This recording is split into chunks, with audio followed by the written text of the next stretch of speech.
السلام عليكم ورحمة الله وبركاته، اخواتنا وحبايبنا تانية ثانوي دفعة 2026. اهلا وسهلا بيك يابا في اكزام 5. سمي الله، استعيذ بالله من الشيطان الرجيم، ويا رب ارزقنا الفهم زي ما احنا ماشيين. كمل، الدنيا ضاقت عليك صعبت عليك، انت قدها والله. ربنا ما بيحطكش في حاجة غير وانت قدها 1,000,000%. عشان تستحمل لازم تتعب، وتتعب عشان توصل لهدفك. يا الدنيا يعني ده كلام انت فاهم يعني. يلا بينا.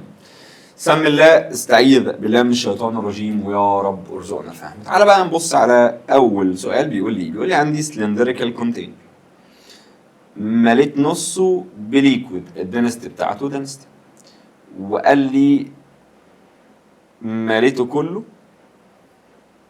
if more of this liquid is poured to fill the container. يعني انا كان عندي سلندريكال كونتينر، مليت نصه بليكويد. يعني بص الراجل بيقول ايه عشان تفهم بس، والله لو انت فاهم هتلاقي التفاهه دي. قال لك مليت نصه بليكويد، الدنست بتاعته كانت دنست. حلو. بعد كده من نفس الليكويد رحت مليته كله. طب ما حبيبي، ما نفس الليكويد نفس الدنستي، ايه اللي هيحصل لها؟ يعني تفضل الدنستي بتاعتك دنستي طالما التمبريتشر ثابت. هو بيلعب معاك في ايه؟ ان الدنستي ماسه على فوليوم، فانت مليته كله فالفوليوم زاد. طب ما هي الفوليوم عشان يزيد لازم الماسه تزيد، فالدنستي تفضل ثابته. قال لي في الاوبوزيت فيجر كان عندي قرب ناحيه الشاطئ. يعني لو جيت تتخيل، فالبحر من النص بيبقى غويط. يعني لو انا بعوم هنا مثلا، فبتلاقي ان الديستانس دي كبيره قوي، فعشان تتحرك مش محتاج فورس كبيره، محتاج فورس صغير. انما لما القارب يوصل هنا تلاقي ان الديستانس دي بقت صغيره، فبتلاقيه صعب قوي ان هو يتحرك هنا. المهم يعني، قال لي ابتدى يقرب ناحيه الجنب بتاع البحر، وقال لي عشان يتحرك بكونستنت فيلوسيتي، عشان تفضل الفيلوسيتي ثابته. هو طبيعي لما بتقرب بتبطأ. طب لو عايز افضل مكمل بنفس السرعه، ده معناه ان 1,000,000% هتزود الفورس. فقال لي اعمل ايه؟ والله لازم يزود الفورس، يقدف بفورس اكبر عشان يفضل مكمل بنفس السرعه. طب لو ما عملش كده سرعته هتقل 1,000,000%. قال لي عندي سمول روكيتس، ماشي، used to change السبيد بتاعت ساتلايت، ماشي. قال لي لو الروكيتس دول بتاكت على ساتلايت الماس بتاعته اهي، يعني ماس الساتلايت كانت 7200 كيلو جرام. حلو. وكانت بتزقه بفورس، يعني الفورس اللي بتأثر عليه كانت 3500 نيوتن. قال لي التايم اوف بيريود for which rocket must be act على الساتلايت to increase its velocity by. خلي بالك لما اقول لك الفيلوسيتي زادت بالرقم ده فده تشينج الفيلوسيتي. يعني لو الفي انيشال مثلا 10 متر بير سكند، حلو، ركز فيه بالله عليك. قلت لك هنا حاجه من اتنين. لو قلت لك الفيلوسيتي increased to 20 متر بير سكند، ده معناه ان الفي فاينل خلاص وصلت ل 20 متر بير سكند. ده معناه ان تشينج الفيلوسيتي هيبقى 20 ماينس 10 يطلع 10 متر بير سكند. انما لو قلت لك ان الفيلوسيتي increased by 20 متر بير سكند، يعني انا زدت ب 20 وانا كنت 10 يبقى وصلت ل 30. ده معناه ان الفي فاينل هتبقى 30 متر بير سكند. طب تشينج الفيلوسيتي بقى هيبقى 30 ماينس 10 يطلع 20. يعني من الاخر لما يقول لك الفيلوسيتي زادت بكام، ده اللي تشينج على طول. حلو. يبقى هو قال لي الفيلوسيتي اتغيرت بالرقم ده، يعني تشينج الفيلوسيتي ب 0.63 متر بير سكند. وعايز يعرف التايم. طب اعمل ايه؟ سمي الله. انا معايا فورس، معايا ماس، وفي تشينج الفيلوسيتي، لازم ده يوديك لان الفورس هي ماس في اكسلريشن، صح؟ طب بالله عليك اعمل ايه بعد كده؟ هات يا عم الاكسلريشن، ممكن افكها وممكن اكمل. يعني ممكن اقول الاكسلريشن هي دلتا في على دلتا تي واطلع دلتا تي، او ممكن اجيب الاكسلريشن الاول. ليه؟ ما هي الفورس كانت 3500، الماس 7200، الاكسلريشن اهي نزل لي دي بالديفايدد، يبقى الاكسلريشن 3500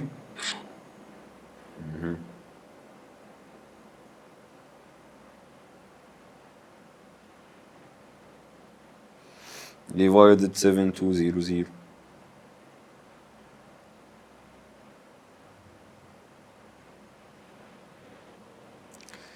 يطلع 0.486.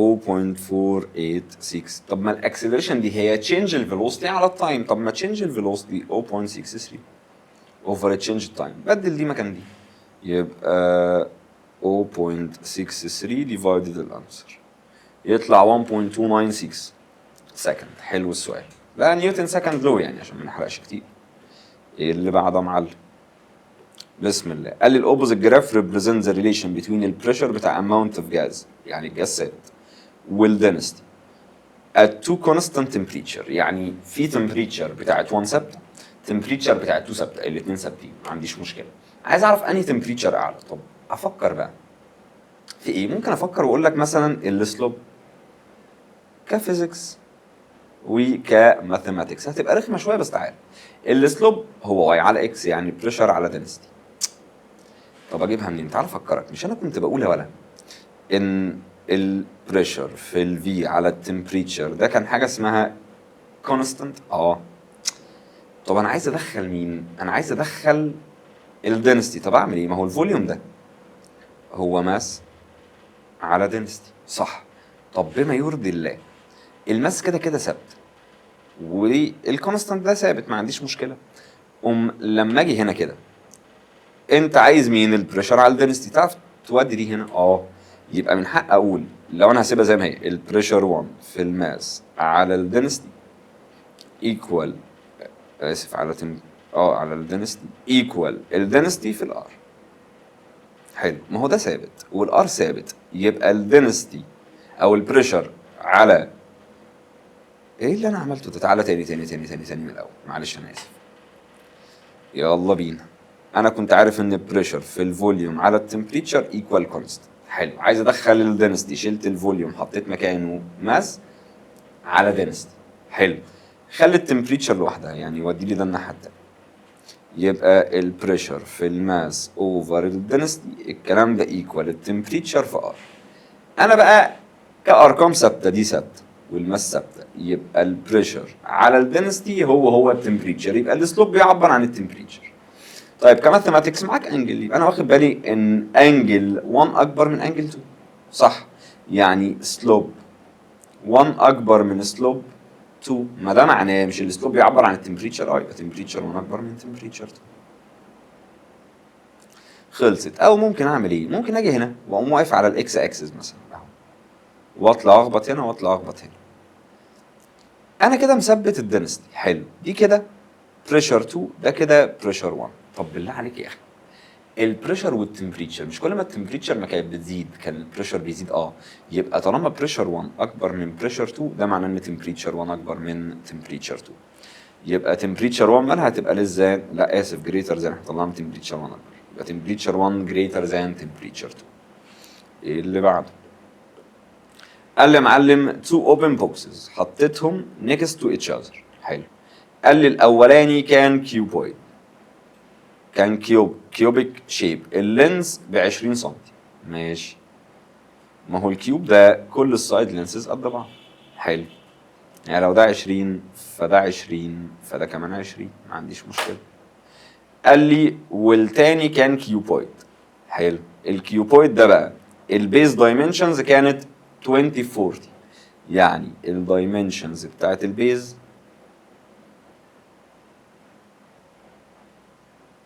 ان مثلا دي 20 ودي 40. حلو، والهايت اللي هي الحته دي كانت 30. قال لي عايز اعرف الريشيو ما بين الفورس ديو تو اير بريشر على البيز. يبقى انا عايز اجيب الفورس بتاعت الاير بريشر، ما خلي بالك الاير بريشر على البيز او على التوب يعني مش فارق. عايز الفورس بتاعت البريشر. طب ما انا عارف ان بريشر الاير او البريشر هو عامه عباره عن ايه؟ فورس على اريا، يبقى الفورس هي عباره عن بريشر في اريا. حلو ده. طب ما انا عايز F1 على F2. بالله عليك لما اعمل ريشيو ده 1 اهو ده 2، مش نفس بريشر الاير؟ يتبقى لي اريا 1 على اريا 2، بتكلم على اريا البيز. هنا كله قد بعضه، يعني 20 في 20 مستر ينفع ما احولش؟ طالما الاثنين بالظبط. انما هنا اريا البيز 20 في 40، يبقى 20 في 40. شيل دي مع دي، دي مع دي، 2 على 4 اللي هي 1 على 2. حلو السؤال. اللي بعده قال لي النت فورس اللي بتأثر على موفينج اوبجكت الزيرو. يعني سمشن الفورس ايكوال زيرو. طب ما يا حبيبي امتى ده بيحصل؟ يا اما ستاتيك اوبجكت ثابت يعني الفيلوسيتي بزيرو. ليه؟ ما هي الفورس كانت ماس في اكسلريشن، لو دي بزيرو الماس ما ينفعش تبقى بزيرو، يبقى الاكسلريشن بزيرو. الاكسلريشن بتبقى بزيرو لو انا ستاتيك او لو الفيلوسيتي ثابته. يعني في انيشال قد الفي فاي، دول الحالتين. الستاتيك اوبجكت هيفضل ستاتيك والموفينج اوبجكت هيفضل بيتحرك بنفس الفيلوسيتي. قال لي ده معناه ان مين بزيرو؟ الاكسلريشن بزيرو مليون في المية. الفورس لو بزيرو فالاكسلريشن هتبقى بزيرو. وممكن تبقى او استنى، اوه يا ابن اللعيبه، بص الكلمه دي. قال لي موفينج اوبجكت. يعني ايه موفينج اوبجكت؟ يعني بيتحرك. ده معناه ان ما ينفعش يبقى ستاتيك، يعني الفيلوسيتي مش بزيرو. حلو ده. طالما بيتحرك يبقى لازم يتحرك باكسلريشن بكام ياض؟ بزيرو، يعني بيونيفورم فيلوسيتي. هو بقى بيقول لي هنا مين اللي لازم يبقى بزيرو. هل هنا لازم تبقى الفيلوسيتي بزيرو؟ لا. ليه؟ لان هو قال لي جسم بيتحرك، كده كده الماس مش بزيرو. وهل ينفع تبقى الديسبيسمنت بزيرو؟ ليه؟ لان ما هو بيتحرك.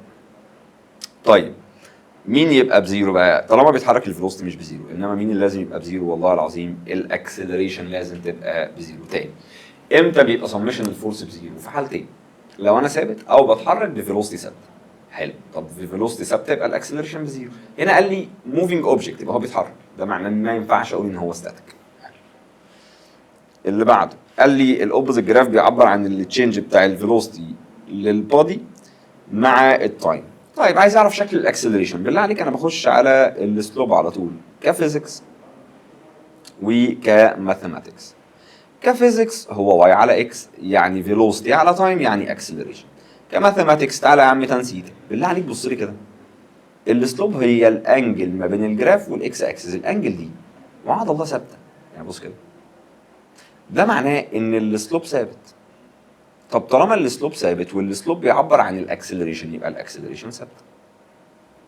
طب بوزيتيف ولا نيجاتيف؟ لما تعمل ده ماينس ده يديك رقم بوزيتيف، يبقى الاكسلريشن لازم تطلع بوزيتيف وثابته. يبقى لو جيت ارسم الاكسلريشن يطلع شكلها عامل كده. اها. لو مش مجمع تعالى اقول لك، بص. لو احنا جينا هنا عملنا زوم، قلت لك مثلا دي نيجاتيف 5، حلو، ده 0، حلو، عايزين نظبط الارقام، مثلا ده 5، حلو، وقلت لك ان دي كده 1 دي كده 2. لما تيجي تحسب من هنا لهنا يبقى 0 ماينس 5 اوفر التايم هنا كده ب 1 اهو، 1 ماينس 0. خلي بالك دي ماينس ماينس، ليه؟ لان دي اول نقطه بنيجاتيف 5، يبقى هنا كده 0 ماينس ماينس 5. طب ماينس ماينس ما هي بوزيتيف، يبقى 5 على 1 ب 5. طب لو جيت احسبها من هنا لهنا هتبص 5 ماينس 0 كام؟ ب 5 اوفر 2 ماينس 1 تطلع 1. انت تلاقي ان السلوب ثابت فالاكسلريشن ثابته يا ولد.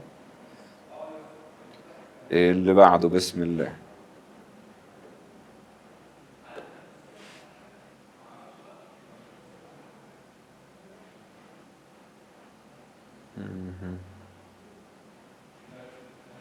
قال لي ايه يا معلم؟ قال لي في الاوبوزيت فيجر كان عندي هيدروليك بريس، حلو، عنده تو بيستونز، الكروس سكشنال اريا اهي، يبقى اكيد اريا الصغير ب 50، اريا الكبير 2500 سنتيمتر باور 2، ودي سنتيمتر سكوير.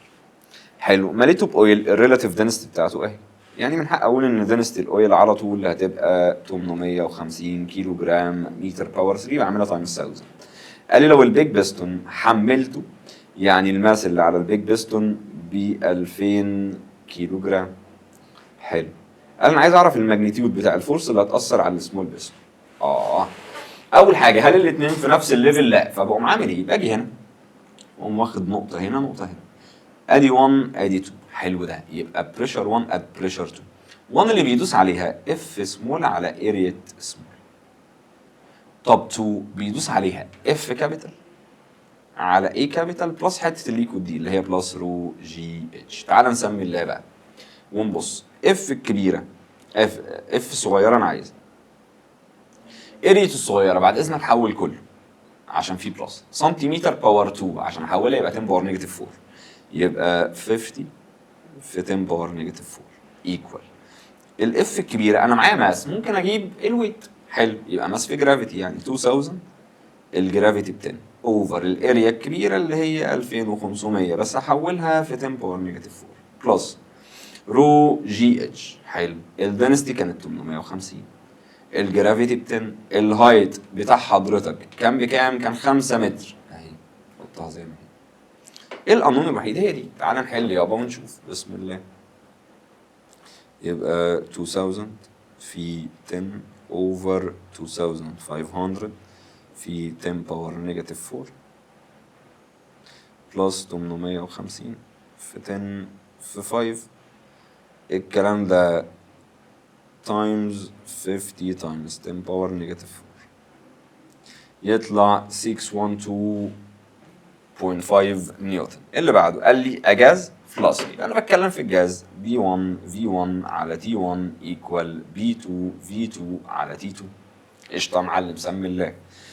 قال لي كان مفتوح من فوق والتمبريتشر بتاعته يعني مديني تمبريتشر 117 سليزيوس، هحولها لكيفن يبقى لكلفن، هزود 273 يبقى 17 بلس 273 تطلع 209 كلفن. حلو ده. طب وبعدين قال لي از هيتد اب يعني سخنته. قال لي في اماونت من الاير الفوليوم بتاعها equivalent to quarter الفوليوم بتاع الفلاسك leaked out. يعني ايه؟ يعني انا عندي فلاسك اهو،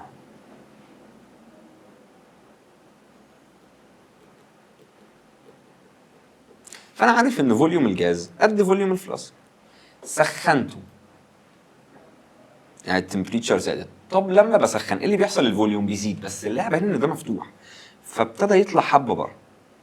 طلع قد ايه؟ طلع ربع الفوليوم بتاع الجاز طلع بره. طب واللي جوه ستيل فوليوم الجاز. ليه؟ ما هو واخد فوليوم الكونتينر، ما انا لما بسخن الفوليوم بيزيد. حلو ده. طب ما ده معناه ان الفوليوم اللي زاد هو الربع، عشان كده طلع بره. صح، يبقى ده معناه ان المفروض فوليوم الجاز توتال دلوقتي هو الفوليوم القديم بلس ربع الفوليوم. ليه؟ مش انا لما سخنته في ربع خرج بره، فاكيد الربع ده هو اللي زاد عن فوليوم الكونتينر. يبقى فوليوم الجاز الجديد هو الفوليوم القديم بلس ربع. حلو. قال لي باي اسيومينج ذات ان الفلاسك ما حصلوش اكسبانشن والبريشر فضل ثابت، عايز اعرف اللي تشينج اللي هيحصل في التمبريتشر. يا ابن اللعيبه، تركات كتير قوي. تشينج التمبريتشر يعني مش عايز تمبريتشر 2، عايزك تجيب تمبريتشر 2 وتماينسها من تمبريتشر 1. حلو.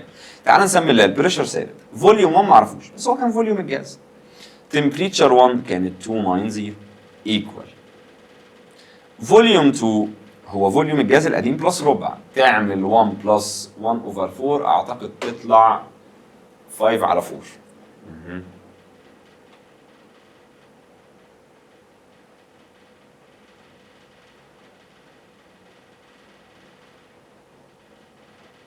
حلو، طلعت اللي هي 1.25 فوليوم الجاز اوفر التمبريتشر الجديده اللي معرفهاش. طب ما تشيل دي مع دي، اعمل كروس مالتيبليكيشن، يطلع ان تمبريتشر 2 هي تمبريتشر 1 في 2 في 1.25، يبقى 1.25 في 290 يطلع تمبريتشر 2 ب 362.5 كلفن. حلو، دي تمبريتشر 2. عايز اللي تشينج، اعمل تمبريتشر 2 ماينس تمبريتشر 1 يبقى ماينس 297 اسف 290 يطلع 72.5. هل يفرق بقى سليزيس او كلفن؟ لا، اللي تشينج ما يفرقش معايا هو كلفن ولا سليزيس. السؤال رخم بما يرضي الله يعني. اللي بعده قال لي اماونت من الجاز، الفوليوم اهو والتمبريتشر اهي. لو التمبريتشر تشينجد تو ان ابسوليوت تمبريتشر تي، حلو، while holding its pressure constant its volume become volume which of the following choose represent ال possible value للتي وللفوليوم. طيب تعال نسمي اللي انا كل اللي اعرفه ان B1 V1 على T1 equal B2 V2 على T2. حلو ده. هو قال لي ان الفوليوم كان 450. حلو، وقال لي ان البريشر ثابت ففكك. تمبريتشر 1 كانت 0 سليزيوس، احولها تبقى 273. المفروض فوليوم 2 على تمبريتشر 2 يديك نفس الرقم ده. ليه؟ لان انا ما اعرفش ولا واحد فيهم. طب هو ده بكام؟ 450 divided 273 يطلع ان الرقم ده ب 1.64. يبقى لازم التمبريتشر على الفوليوم التانيين يديك نفس الفاليو دي. تعالى كده نجرب. اسف، الفوليوم على التمبريتشر. تعالى نجرب هنا كده. 550 divided 300 لا. طب 541 divided 364 لا. طب 600 divided 2 او 423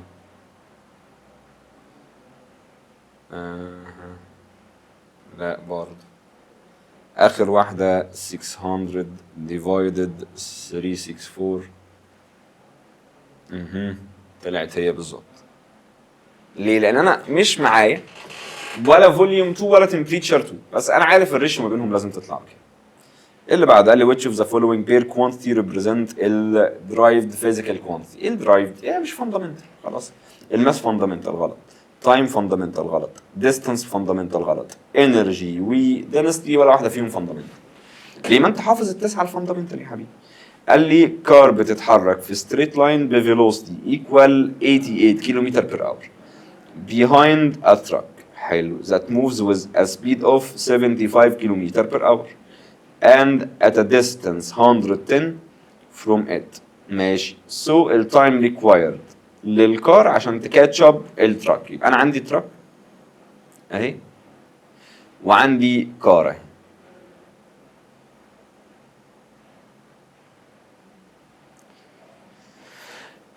بعدين قال لي العربيه دي كانت بتتحرك ب 88 كيلومتر بير اور.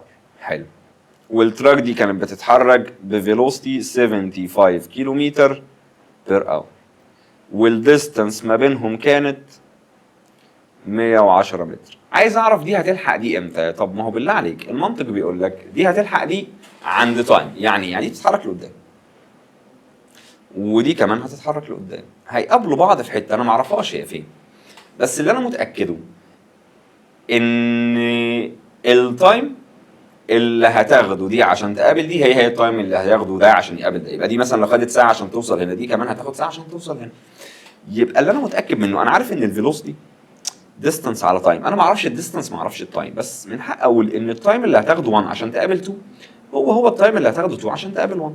طب ما تبدل، يبقى ده معناه ان ديستانس 1 على فيلوسيتي 1 ايكوال ديستانس 2 على فيلوسيتي 2. كلام منطقي. ايه رايك نحول بس من كيلومتر بير اور لمتر بير سكند؟ كانت في 5 على 18، يبقى 88 في 5 اوفر 18 تطلع ان الفيلوسيتي بتاعت 1 هي 24.44. طب والتانية 75 في 5 اوفر 18 تطلع فيلوسيتي التراك كانت 20.83. تعال نسمي الله. انا فيلوسيتي 1 معايا 24.44، فيلوسيتي 2 20.83. حلو. ديستانس 1 مش معايا، ان كيس ان انا ده 1 اهو ده 2 اهو. بس انا لو قلت ان 2 دي خدت ديستانس اسمها دي من هنا لهنا اهي، 1 بقى هتمشي ال 110 بلس الدي دي. ما لازم احل 2 ايكويشنز 2 انونز، هعمل سبستيتيوشن. يبقى دي بلس 110. ايه رايك نعمل كروس مالتيبليكيشن بقى؟ يبقى 24.44 دي ايكوال دي هتخش هنا مره هنا مره. حلو. ما دي بلس 110 يبقى 20.83 دي بلس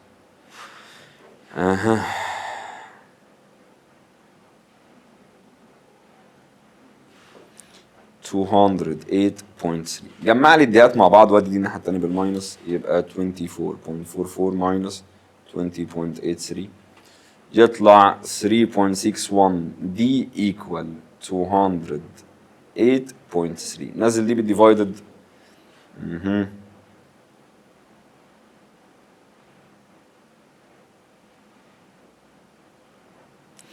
يطلع ان حته الدي دي 57.7 متر. يبقى دي الديستانس اللي هتاخدها التراك عشان تقابل العربيه. طب العربيه هتاخد نفس الديستانس بس ازود عليها 110. هو كان عايز التايم، اجيب التايم منين حبيبي بقى؟ ما هو التايم بتاع التراك هو عباره عن ايه؟ عباره عن ديستانس التراك على فيلوسيتي التراك. طب ديستانس التراك احنا طلعناها بدي اللي هي 57.7، الفيلوسيتي كانت 20.83. يلا بينا.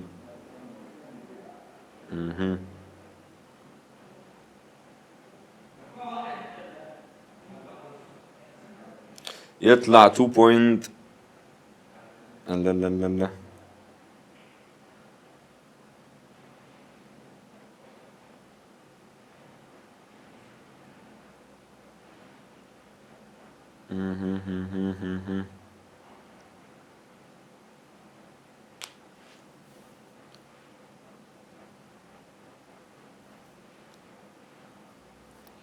يعني هي طلعت 2.7. ممكن نكون احنا عملنا ابروكسيميت في النص، بس تعالى كده 57.7 بلس 110. استنى، احنا في حاجة متخلفة عملنا، ان احنا عملنا دي 10. انا ما شفتش ان دي 110، ده بانجو. معلش، يبقى دي كده في 110، يبقى 20. معلش نعيد تاني، قال من لا يسوى يعني، يبقى 20.83 في 110. اهم حاجة ان انت فاهم بس الفكرة يعني. يطلع هنا ده كده 2291.3. ماشي، يبقى دي كده نفس الكلام 2291.3. نزلي دي بقى بالديفايدد، يبقى الكلام ده divided 3.61، قوم يطلع الديستانس يا معلم ب 634.7. تعالى كده، يبقى 634.7. يلا بينا divided 20.83 يطلع 30.47. معلش يعني ايه اعصر. طب لو انا عايز اجيب الديستانس دي كلها بقى، هزود دي على 110، يبقى 634.7 بلس 110. يبقى لو عايز تجيب التايم بتاع الكار، هتبقى ديستانس الكار على فيلوسيتي الكار. طب ديستانس الكار طلعناها 744.7. طب فيلوسيتي العربية كانت 24.44. يبقى الانسر ديفايدد 24.44 تطلع 30.47 approximately 46. سؤال رخم، سؤال رخم، سؤال طويل، سؤال طويل، بس معلش. يلا بينا يابا ونشف لو عايز توصل لحلمك. بسم الله. قال لي في الاوبوزيت فيجر كان عندي كونكتد فيسلز، يبقى انا في الليكويد في الابلكيشن في البريشر ايه. قال لي الدنست بتاعته اهي. قال لي لو البريشر عند بوينت واي كان بي، يعني عند النقطه دي اللي كان بيدوس هنا حته الاتش دي كان بيعمل بريشر اسمه بي. قال انا عايز اعرف البريشر عند بوينت اكس. طب ما هي اكس دي اللي بيدوس عليها ده اللي فوق. طب ما انا عارف ان دي كلها اتش، دي من الحاجات المسلم بيها يقعد فين في الكونكتد فيسلز، ان لازم يبقوا نفس الهايت، يعني اللي بيدوس عليهم كلهم اير. طب بالله عليك، هل انا ببص على اللي تحتي ولا ببص على اللي فوقي؟ على اللي فوقي. لو دي 3 على 5 اتش يتبقى فوق 2 على 5 اتش. يبقى لو عايز اجيب البريشر اللي عند اكس، هو جاي نتيجه 2 على 5 اتش. طب اعمل ايه؟ انا عارف ان البريشر عند واي كان بي، ده كان جاي نتيجه اتشاي، صح؟ طب لو عايز اجيب بريشر اكس، اعمل ريشيو من بريشر اكس على بريشر واي. البريشر انسايد ليكويد هو رو جي اتش، ما عنديش مشكله. بسم الله، الجرافيتي ثابته، الدنسيتي ثابته، يبقى لي هايت، يبقى اتش اكس على اتش واي. طب اتش اكس بالله عليك يا اخي، انا ببص على اللي فوق، كان 2 على 5 اتش. طب واي كانت اتش، شيل دي مع دي، اعمل كروس مالتيبليكيشن، يطلع بريشر اكس هو 2 على 5 بريشر واي. طب ما بريشر واي كان اسمه بي، يبقى ده 2 على 5 بي. حلو السؤال. قال لي البرودكت، قال لي الباور ايكوال البرودكت بتاع الفورس في الفيلوسيتي، يعني الباور هو عباره عن فورس في فيلوسيتي. حلو. قال لي زين اليونت بتاعت الباور. تعال نسمي الله. الفورس دي كانت عباره عن ايه؟ لو انا مش فاكر يعني، كانت ماس في اكسلريشن. طب واليونت كيلو جرام، الاكسلريشن متر بير سكند سكوير. حلو، يبقى شيل فورس حط مكانها كيلو جرام متر بير سكند سكوير. طب والفيلوسيتي كانت متر بير سكند، يبقى متر اهي، سكند اهي. تعال نسمي الله بقى. كيلو جرام اهي، متر في متر يعني متر سكوير. سكند باور 2 في سكند يعني سكند باور 3، طلعها من تحت لفوق تبقى بالنيجاتيف، يبقى كيلو جرام متر باور 2 سكند باور نيجاتيف 3. طب دايمنشنال فورمولا ام ال تي، الماس كان في منها واحده، ال كانت 2، التايم كان نيجاتيف 3. اللي بعد قال لي في الاوبوزيت جراف كان عندي بارومتر حطيته جنب مانومتر، ماشي، وكان عندي اماونت من جاز. قال لي عايز اعرف بريشر الجاز اللي جوه المانومتر. تعالى نسمي الله كده ونتفرج. اول حاجه هو مديني البارومتر ليه؟ البارومتر استخدامه ان انا اجيب بريشر الاير. حلو، اللي هنا اير واللي هنا ميركوري، ما الاثنين قد بعض. طب اللي كافئ الاير قد ايه من الميركوري؟ 76. يبقى انا مجمع ان بريشر الاير 76 سنتيمتر ميركوري. ده لازمه ان هو حط لي البارومتر جنبه. ليه؟ ما هو اكيد في اير هنا. طب وبعدين انا بخش هنا على المانومتر، خد نقطه نقطه، اللي بيدوس هنا جاز، اللي بيدوس هنا ميركوري بلس اير. يبقى لو دي 1 ودي 2 يبقى بريشر 1 ات بريشر 2. بريشر 1 هو بريشر الجاز، بريشر 2 هو بريشر الاير بلس حته الميركوري دي. طب بالله عليك بريشر الجاز انا عايز اجيبه. بريشر الاير كان 76 سنتيمتر ميركوري. طب ما هو بالصدفه ده ميركوري، طوله قد ايه؟ طوله 10، يبقى بلس 10 قوم يطلع 86 سنتيمتر ميركوري. انا كده جبت بريشر الجاز. الراجل ده بقى كان عايز ايه؟ قال انا عايزه بس بالاي تي ام. طب ما تيجي نحول كده يا معلم. كنت بعمل ايه؟ انا عارف ان بريشر الاير هو 76 سنتيمتر ميركوري. طب ما بريشر الاير كان 1 اي تي ام. حلو ده يا مستر. طب انا عندي بريشر قد ايه دلوقتي؟ 86 سنتيمتر ميركوري. عايز اعرف اكس، اعمل كروس مالتيبليكيشن، يبقى 86 على 76 يطلع 1.13 واليونت اي تي ام. اللي بعده قال لي يابا كان عندي تراك لودد ويز ساند، يعني عندي عربيه محمله رمل. حلو، بتتحرك على الهاي واي بكونستانت فورس. يعني ايه كونستانت فورس؟ ما انا عارف ان الفورس هي عباره عن ماس في اكسلريشن. لو الفورس ثابته كده كده الماس ثابته، يبقى الاكسلريشن ثابت. بس خلي بالك بقى، قال لي لو الساند ابتدى يتسرب ده معناه ان ايه اللي هيحصل؟ ان الماس هتقل. ليه؟ ما هو ابتدى يسرب. حلو، بكونستنت ريت. عايز اعرف الاكسلريشن. طب لو عايز اجيب الاكسلريشن هي فورس على ماس. الفورس هو قال ان هي ثابته والعربيه ابتدت تسرب، يبقى الماس بتقل. طب ما مستر الاكسلريشن والماس انفرس، يبقى كل ما الماس ما تقل الاكسلريشن تزيد، يبقى الاكسلريشن هتزيد. اللي بعده دخلت على جراف، ابوس ايدك السلوب بحسبه مرتين، مره كفيزيكس مره تانية كماثيماتكس. هو واي على اكس، يعني اعتقد اتش جليسرين على اتش اويل، دي السلوب. طب كماثيماتكس خد نقطه على نقطه، يبقى 3 على 5. يبقى اتش جازولين على اتش اويل هو ب 3 على 5. ده اللي انا قدرت اطلعه. قال لي ايه بقى؟ قال لي كان عندي يو شيب بتكونتين اماونت من الجليسرين، الدنسيتي بتاعته 1260. يبقى انا عندي يو شيب اهي فيها جليسرين. حلو، وقال لي ان الدنسيتي بتاعت الجليسرين كانت 1260 كيلو جرام متر باور 3. يبقى انا في اليو شيب. قال لي في اويل رحت حطيته في 1 ارم من ال 2 ارم من اليو شيب. حلو، قال لي الاوبوزيت فيجر بيعبر عن الريليشن بين اتش اويل واتش جليسرين على او فوق السيبريتنج سيرفيس. عايز اعرف دنسيتي الاويل. طب بالله عليك يا اخي، وانا لو حطيت اويل هنا الجليسرين هيطلع، ما عنديش مشكله. اقوم جاي هنا واخد نقطه اهي دي 1 دي 2. انا وانت عارف ان بريشر 1 قد 2، يبقى دنسيتي الجليسرين اتش جليسرين ايكوال دنسيتي الاويل في اتش اويل. حلو ده. انا معايا دنسيتي الجليسرين بس ما اعرفش اتش جليسرين بكام اتش اويل بكام، بس انا معايا الريشيو ما بينهم. طب ما اقول لك على حاجه حلوه، ايه رايك لو نزلنا اتش اويل بالديفايدد؟ يبقى دنسيتي الجليسرين في اتش جليسرين على اتش اويل، الكلام ده ايكوال دنسيتي مين يابا؟ الاويل. طب ما هي دنسيتي الجليسرين كانت 1260 يا معلم. طب اتش جليسرين على اتش اويل انا مطلعها من فوق 3 على 5. ادي يابا دنسيتي الاويل.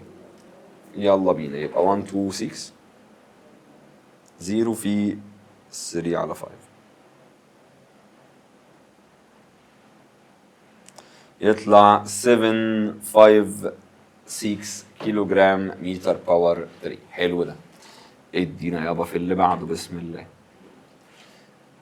امسح يا عم. قال لي كان عندي ايربلين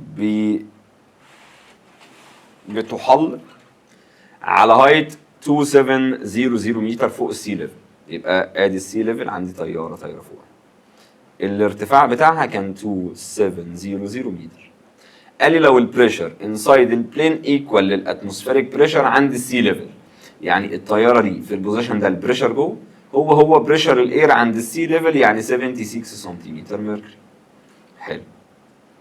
قال لي الافريج دينستي بتاعت الاير، يعني دينستي الاير 1.1 كيلو جرام متر باور 3. قال لي ودينستي الميركوري، يعني مديني دينستي الميركوري 13600 كيلو جرام متر باور 3. قال لي ال difference between الاير بريشر inside و outside الايربلين. انا عايز اعرف البريشر ديفرنس جوه الطياره عن بره الطياره. طب انا عارف اللي جوه الطياره، فاضل لي ايه بقى؟ فاضل لي اعرف اللي بره الطياره. طب اجيبها منين دي؟ ما هو بص بالمنطق كده، لو احنا جينا ايه نصفصف الدنيا دي عشان تبقى فاهم. بسم الله. ادي السي ليفل، ادي الطياره اهي. حلو. انا عارف ان هي بتطير على ارتفاع 2700 متر. طيب هو الاير ده لحد فين؟ لحد التوب اوف ذا اتموسفير. حلو ده. طب هي في الوضع ده بيدوس عليها اللي فوقيها ولا اللي تحتيها؟ والله العظيم بيدوس اللي فوقيها.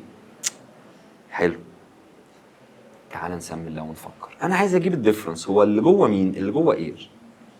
انا عايز اجيب اللي بره واعمل لهم ماينس. حلو كده. كان اللي بره اقل من الاير، ليه؟ ما انا طلعت لفوق. يبقى انا حلم حياتي اجيب البريشر اللي بيدوس فوقيه. طب ما انا عارف ان الاير كله على بعضه، يعني بريشر الاير تحت هنا بقد ايه يابا؟ ب 76 سنتيمتر ميركوري. طب هو انا لو جبت الحته دي البريشر بتاعها بقد ايه؟ مش انا عارف ان تحت يعني كل ده ب 76 سنتيمتر ميركوري. لو انا عرفت ده كام سنتيمتر ميركوري اقدر اجيب اللي متبقي فوق. يبقى ده البريشر اللي على الطياره. تاني، انا طاير فوق ارتفاع 2700 متر. حلو. وجوايا اير، فالبريشر جوه الطياره كان بريشر الاير. بس كل ما بطلع لفوق مش بريشر الاير اللي بيدوس عليا بيقل. انا عايز اعرف عند الارتفاع ده فرق البريشر ما بين جوه وبره. طب جوه انا معايا، عايز اجيب اللي بره. اجيبه ازاي بقى؟ انا عارف ان دي كلها equivalent to 76 سنتيمتر ميركوري، ما عنديش مشكله. انا ما اعرفش غير الحته اللي تحت 2700 بس، مش ده اللي بيدوس عليا. يبقى انا لو جبت البريشر بتاع اللي تحت ماينسته من الحته الكبيره دي كلها، يعني انا هجيب دي ماينسها من دي كلها، اجيب الحته اللي فوقيه. هو ده اللي انا فكرت فيه دلوقتي. حلو. يبقى انا عايز اجيب البريشر بتاع ال 2700 متر.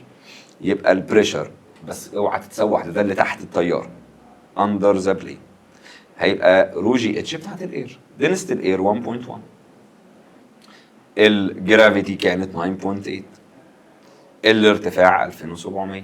يلا بينا. يبقى 1.1 في 9.8 في 2700 يطلع البريشر 29106 نيوتن بير متر سكوير. طب وبعدين نعمل ايه في الموضوع ده؟ انا عايز احوله سنتيمتر ميركوري عشان اخلص بقى الموضوع ده. يبقى انا عارف ان بريشر الاير هو 1.013 تايمز 10 باور كام ولا 5. ده كده بالباسكال. طب كان 76 سنتيمتر ميركوري. حلو ده. انا مطلع البريشر دلوقتي 29106، عايز اعرف كام سنتيمتر ميركوري. اعمل كروس مالتيبليكيشن. يبقى الكلام ده في 76 divided 1.013 times 10 power 5 يطلع ان البريشر اللي تحت الطياره ب 21.83 سنتيمتر ميركوري. بالله عليك يا اخي انا عايز اللي فوق بقى. يعني انا طلعت دي ب 21.83 سنتيمتر ميركوري، يبقى لي فوق كام؟ ما كلها على بعض 76، يبقى 76 ماينس الانسر. يطلع ان اللي فوق 54.16 سنتيمتر ميركوري. ما تتسوحش بره، هو ستيل عايز الفرق ما بين جوه وبره. طب جوه في قد ايه؟ في 76 سنتيمتر ميركوري. طب وبره في 54.16، يبقى 76 ماينس الانسر تطلع 21.8 سنتيمتر ميركوري. وممكن واحد يقول لك خلي بالك الفرق هو الحته اللي تحت. ليه؟ يلا مش البريشر اللي هنا، هو بريشر الاير. وانا عايز اجيب الفرق ما بين مين ومين. ما هو اللي جوه اكنه الاير صح، واللي براها اكنها الحته دي. طب ما هو ده الفرق اللي هيطلع ما بينهم، عشان كده طلع الحته اللي تحت. بس انا اديتك الستبس يعني. سؤال تقيل، سؤال تقيل. اللي بعده بسم الله. قال لي يابا في الاوبوزيت فيجر كان عندي كابيلاري تيوب في يونيفورم كروس سكشنال اريا، طالما الاريا ثابته من حق استبدل الفوليوم بالهايت. اديله. قال لي كانت كلوزد من ناحيه وكان فيها حته ميركوري، ماشي، وكنت حابس جواها شويه اير عند تمبريتشر، يبقى مدين تمبريتشر 127 سيليزيوس، حولها تبقى 300 كيلفن. حلو ده.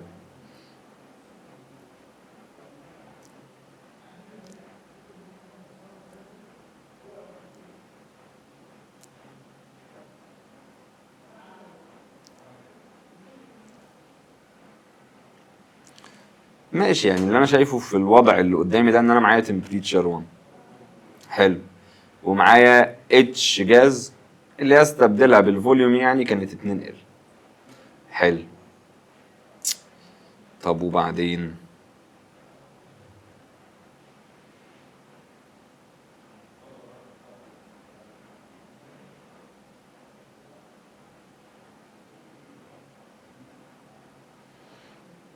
يا ابن اللعيبه، بيقول لي انا عايز اعرف اعلى تمبريتشر على السليزيس سكيل اقدر اقيسها بالتيوب ده. خلي بالك لو انا استخدمته كترمومتر يعني. طيب اللعبه كلها اعلى حاجه ممكن اوصل لها ايه؟ مش اعلى حاجه ان حته الميركوري دي تطلع هنا. طب هو حته الميركوري دي كان مديك طولها قد ايه؟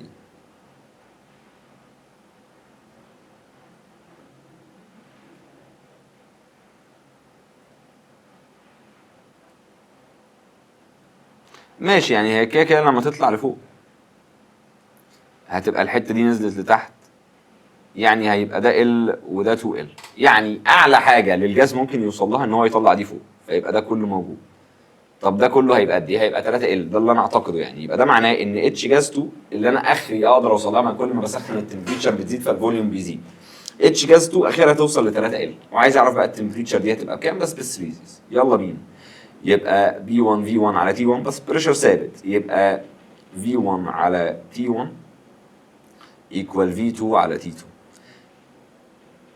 من حق اشيل دي واحط مكانها اتش، ودي كمان اتش، يبقى اتش 1 كان ب 2 ال على 300، اتش 2 كان 3 ال اوفر تمبريتشر 2 اللي انا ما اعرفهاش. شيل دي مع دي، اعمل كروس مالتيبليكيشن، يطلع ان تمبريتشر 2 900 على الاثنين تطلع 450 كلفن. سو عايزها سليزيوس فنقص 273، يبقى 450 ماينس 273 يطلع 177 سليزيوس. تاني اللعبه كلها في ايه؟ ان انت في الاول كانت حته الميركوري دي هنا، فالجاز بتاع حضرتك كان طوله قد ايه؟ كان طوله 2 ال.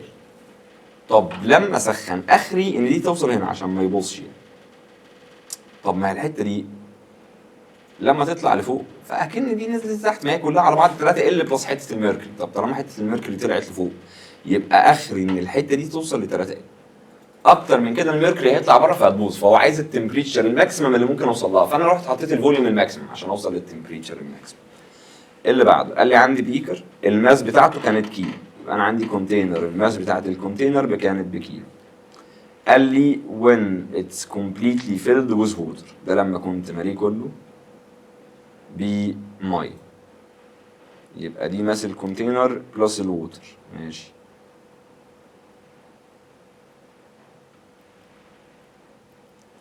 كانت بكام يابا؟ كان بكيلو.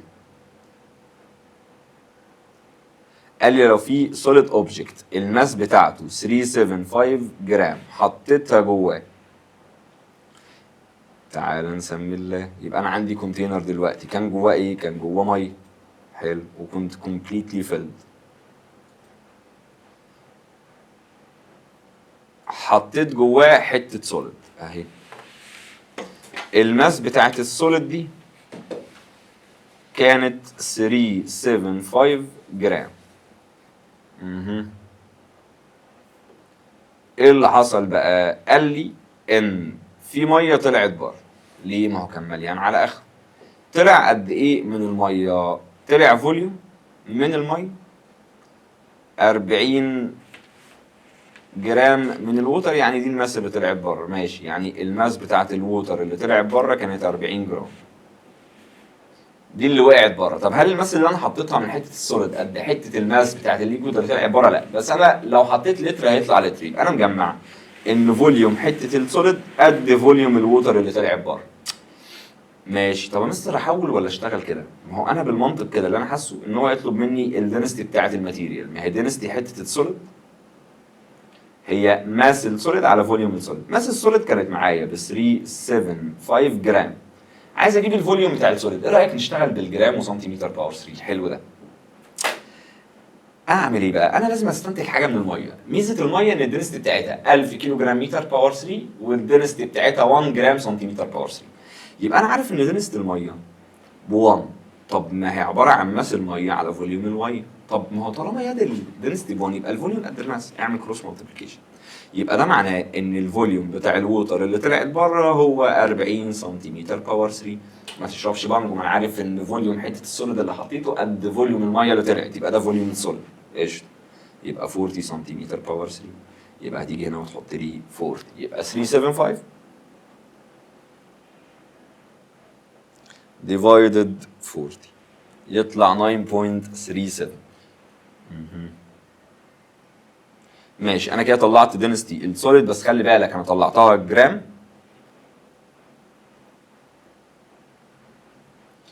سنتيمتر باور 3. حلو ده. طب هو عايز ريلاتيف دينستي، انا وانت اتفقنا بيطلع نفس الرقم يعني. حلو السؤال ده. اللعبه كلها ان لو عندي كونتينر مليان على الاخر حطيت جواه اي حاجه، فوليوم الحاجه اللي هيطلع قد فوليوم الحاجه اللي انا حطيتها جوه. فهنا كانت ميه ليه؟ لان انا عارف الدينستي بتاعت الميه بكام. حلو. فانا جبت ماس الميه اللي خرجت بره، جبت منه فوليوم الميه اللي طلعت بره، ونتيجه لان انا عارف ان فوليوم حته السوليد اللي حطيتها قد فوليوم حته الميه اللي طلعت بره، فجبت فوليوم السوليد وانا معايا ماس السوليد فخلاص. اللي بعده قال لي يابا كان في اماونت من الميركوري حطيتها في جولي اكسبيرمنت. حلو. قال لي ذات الفوليوم بتاع الميركوري ايكوال تو 1 اوفر 8 من الفوليوم بتاع الفلاسك. هو اللي انا اعرفه ان لو ده الفلاسك بتاعك، يعني تعالى نفكرك بس.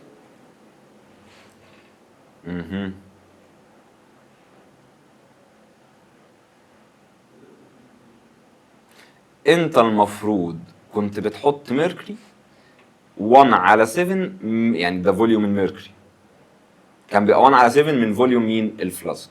ليه؟ علشان الاكسبانشن كوفيشنت بتاع الميركوري قد الفلاسك 7 مرات.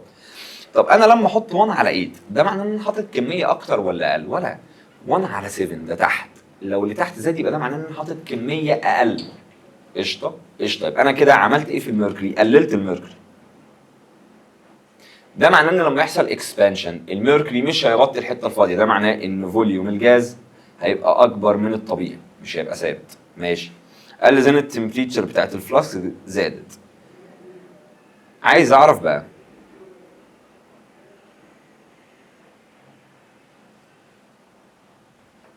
هل الجهاز ده هيبقى جاهز عشان يقيس الكوفيشنت بتاع انكريز البريشر مع التمبريتشر ولا لا؟ والله العظيم لا. ليه لا؟ لان انت ما حطيتش من الميركوري 1 على 7 من فوليوم الفلاسك، ده معناه ان الجهاز ده مش هيبقى جاهز. معلش يا معلم، يلا بينا. قال لي ايه؟ قال لي يا معلم ان انت بتاثر عليه بفورس هوريزونتال. عايز اعرف الرياكشن فورس. هو بالله عليك يا اخي الرياكشن فورس دي بتيجي نتيجه ايه؟ نتيجه ان في ويت هنا. حلو. الويت ده السيرفيس بيأثر عليه بفورس. جميل. طول ما انا بتحرك بقى لو زودت الفورس دي ايه اللي هيحصل؟ مفيش اي حاجه تحصل، يفضل يتحرك عادي. ليه بقى؟ لان انت يا معلم الفورس دي مالها ومال الويت بيربنديكولر، يعني الفورس بتاعت الموشن بيربنديكولر على الفورس بتاعت الويت او على الفورس بتاعت الرياكشن. فده معناه غير الفورس براحتك، كده كده الفورس بتاعت الرياكشن ثابته مش هيحصل لها حاجه. ليه ثابته مش هيحصل لها حاجه؟ اصل امتى نبتدي نتكلم؟ لو التو فورسز دول بارلل لبعض يبقى في سمشن للفورس. ما هي الفورس توتال هي عباره عن ماس في اكسلريشن، صح؟ طول ما انت بتزود دي هتلاقي الاكسلريشن بتزيد، مفيش اي حاجه هتعمل لك اوبوز. اشمعنى؟ لان الرياكشن يلا ان البلوك بيأثر بيه على الهوريزونتال سيرفيس، والهوريزونتال سيرفيس بيأثر بيه على امتى كان يبتدي يعمل حاجه؟ لو الاثنين بارلل لبعض فاقدر اعمل بلس وماينس، لكن هنا بيربنديكولار ولا اي حاجه هتحصل. اللي بعده قال لي لو عندي ميه ماشيه كستيدي فلو with velocity of 1 meter per second. حلو. جوه تيوب الدايمتر بتاعه كان 10 سم، يبقى انا عندي تيوب الدايمتر بتاعه كان 10 سم.